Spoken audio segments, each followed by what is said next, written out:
ये लोग बहुत सर क्या है कि जाति पर भी टोकेंगे, एमएसपी पर भी स्पीकर साहब टोकेंगे, वायनाड पर यदि कोई भूकंप वाली घटना हो जाए, सब मतलब मुझे लगता है कि कांग्रेसियों ने जो है अच्छी बात सुनने का जो है फैसला ही नहीं किया। मोदी फोबिया से इतने ग्रसित हैं। मैं हमेशा मानता हूं कि मोदी जी कृष्ण की तरह है और ये सभी कौरव सेना है एक तरफ जो है, और इसी तरह से ये करते हैं। मैं आपको बताऊं कि गीता का जो 18वें अध्याय का जो अंतिम श्लोक है सर, कि उसमें कहा कि सर्वधर्माणि परित्यज्य मामेकं शरणं व्रज अहं त्वां सर्व पापेभ्यो मोक्षयिष्यामि मा शुचः। मैं सभी कांग्रेस और विरोधी सांसदों को कहता हूं कि मोदी जी के नीतियों में समाहित हो जाओ, मोदी जी सबका विकास कर देंगे, तुम लोग भी जिंदगी भर मेंबर ऑफ पार्लियामेंट बनते रहोगे। मैं जो अध्यक्ष महोदय, मैं 16वीं बार रेलवे बजट पर बोलने के लिए खड़ा हुआ। मैं 2009 में पहली बार आया था तो भी बोला था, और लगातार जो है आप मुझे मौका दे रहे हैं।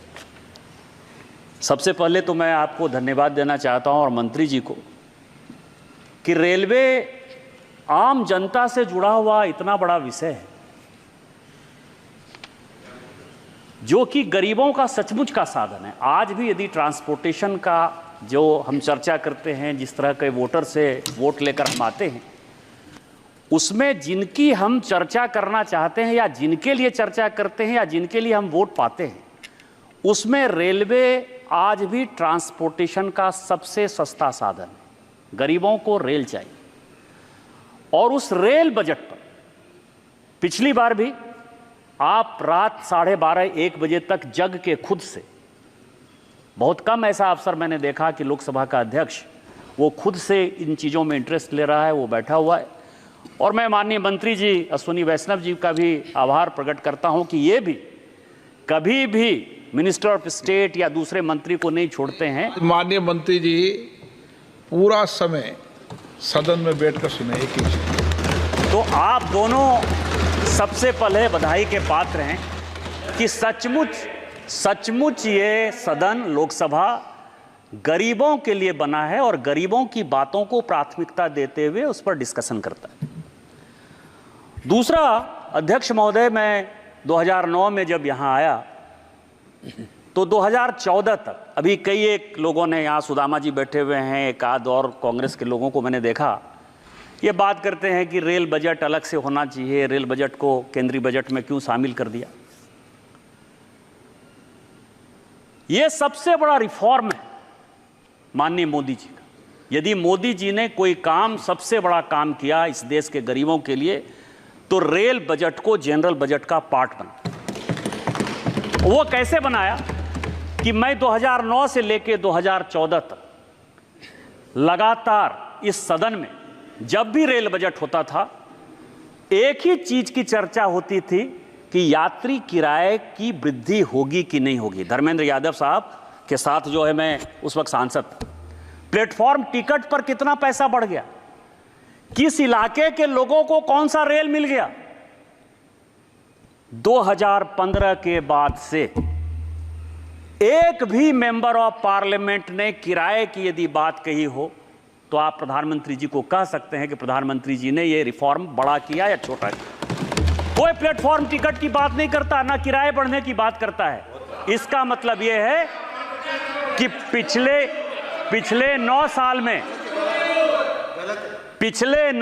में अध्यक्ष जी, किराए में किसी प्रकार की कोई वृद्धि नहीं हुई। और ये सबसे बड़ा काम जो है माननीय प्रधानमंत्री जी ने किया। इसके लिए माननीय प्रधानमंत्री जी के साथ माननीय मंत्री के रेल मंत्री अश्विनी वैष्णव जी बधाई के पात्र।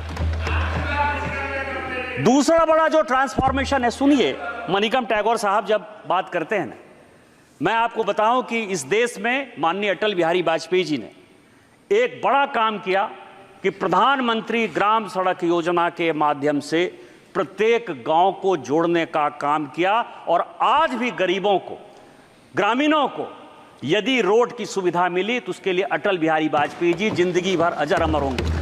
और मैं आज आपको कह दे रहा हूं, अभी तो माननीय मोदी जी को बहुत लंबे वर्ष तक प्रधानमंत्री रहना है, लेकिन जो अमृत भारत स्टेशन का कॉन्सेप्ट लेकर माननीय प्रधानमंत्री जी आए हैं और जिसका नेतृत्व माननीय अश्विनी वैष्णव जी कर रहे हैं, ये देश रेलवे स्टेशन के ट्रांसफॉर्मेशन के कारण युगों युगों तक, शताब्दियों तक माननीय प्रधानमंत्री जी को याद करेगा। और जिस तरह राष्ट्रपिता महात्मा गांधी हुए, उसी तरह से राष्ट्रपुत्र महात्मा नरेंद्र मोदी होंगे। ये मैं आपको ये घोषणा करके बता रहा हूं।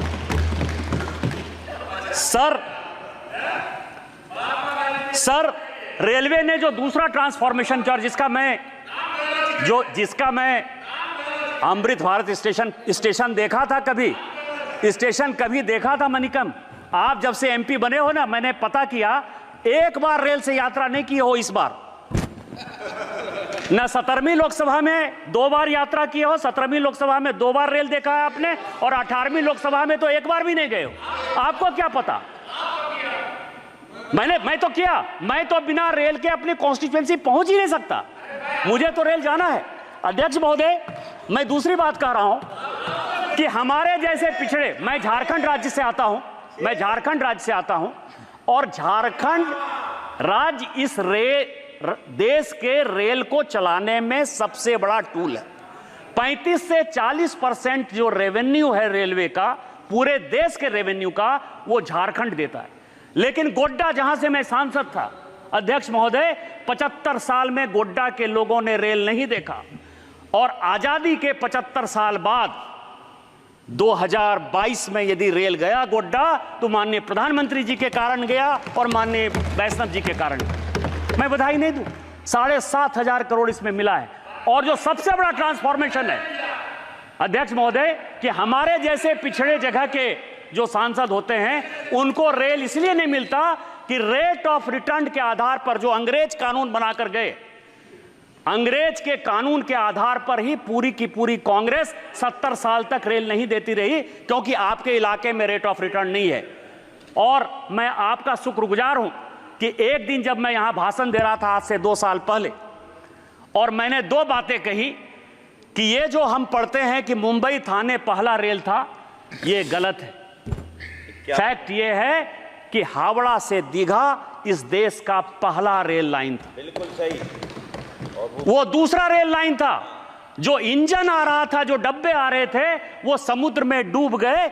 इस कारण से वो रेल चालू नहीं हो पाया, और इसीलिए 1853 में मुंबई थाने चालू हुआ, जिसको कि पहला रेल कहते हैं। ये मैंने पहली बात कही थी। और दूसरी बात मैंने कही थी कि झारखंड जैसा राज्य आपको इतना पैसा देता है, यदि रेट ऑफ रिटर्न, आपने सब कुछ बदल दिया।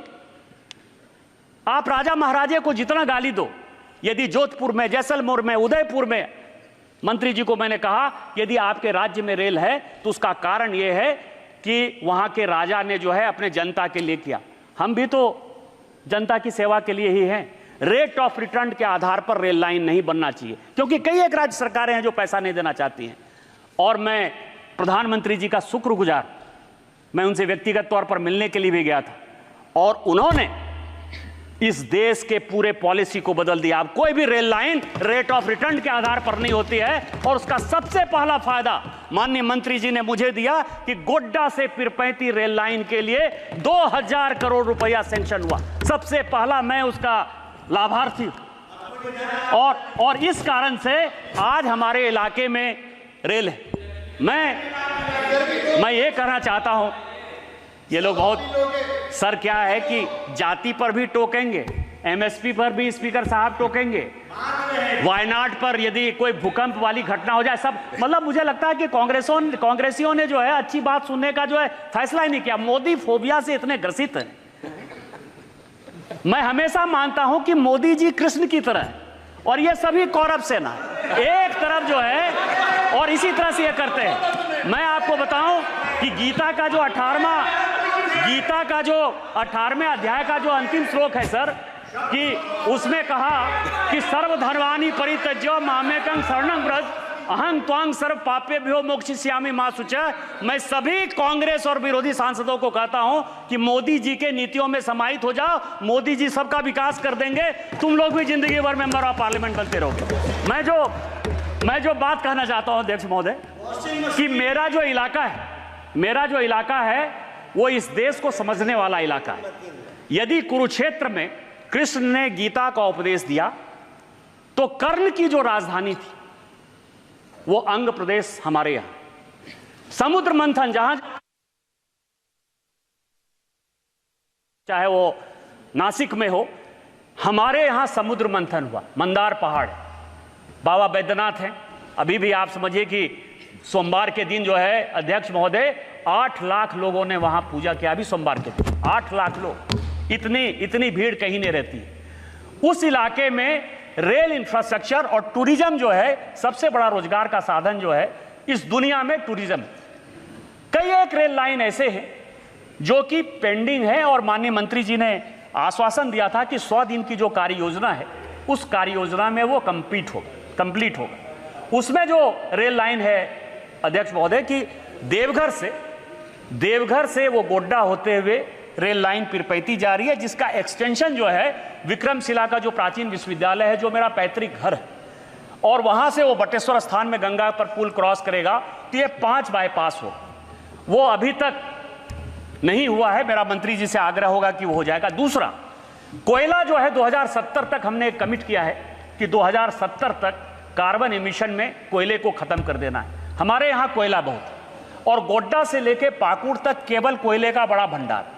तो गोड्डा से पाकुड़ रेल लाइन भी जो है वो फंसा हुआ है, जिसमें कि कोल का जो इवैक्यूएशन है कम से कम 15 माइन्स उसमें आएंगे जो इवैक्यूएशन है। और तीसरा, 2 प्लेटों को बनाकर जो है ये झारखंड बना, संथालपन्ना और छोटा नागपुर। हमारे यहाँ से जो दूरी है वो 350 किलोमीटर है, क्योंकि हम लोगों को रेल से बंगाल होते हुए जाना पड़ता है। एक नया रेल लाइन जो लोग कह रहे हैं कि जसीडी जो कि अमृत भारत स्टेशन में है, ग्रेड A का स्टेशन है, वहां से यदि चकाई होते हुए, यदि कोडरमा होते हुए हम चले जाएंगे तो हमारी दूरी जो है वो 150-170 किलोमीटर हो जाएगी। तो हम अपने आप को रांची के साथ जोड़ पाएंगे। और दूसरा, देवघर में जो वंदे भारत स्टेशन हुआ है सर, बैद्यनाथ से विश्वनाथ, ये रेलवे के पाइपलाइन में है। माननीय प्रधानमंत्री जी का जो विश्वनाथ धाम है वो जुड़ेगा हमारे बैद्यनाथ धाम से। इन सबों को जल्दी से चालू कर दीजिए। आपको बहुत बहुत बधाई। और आप जो आम जनता के लिए काम करते हैं, भगवान आपको और माननीय प्रधानमंत्री जी को ढेर सारी लंबी उम्र दे। इन्हीं दुआओं के साथ जय हिंद, जय भारत। श्री राजकुमार रोत,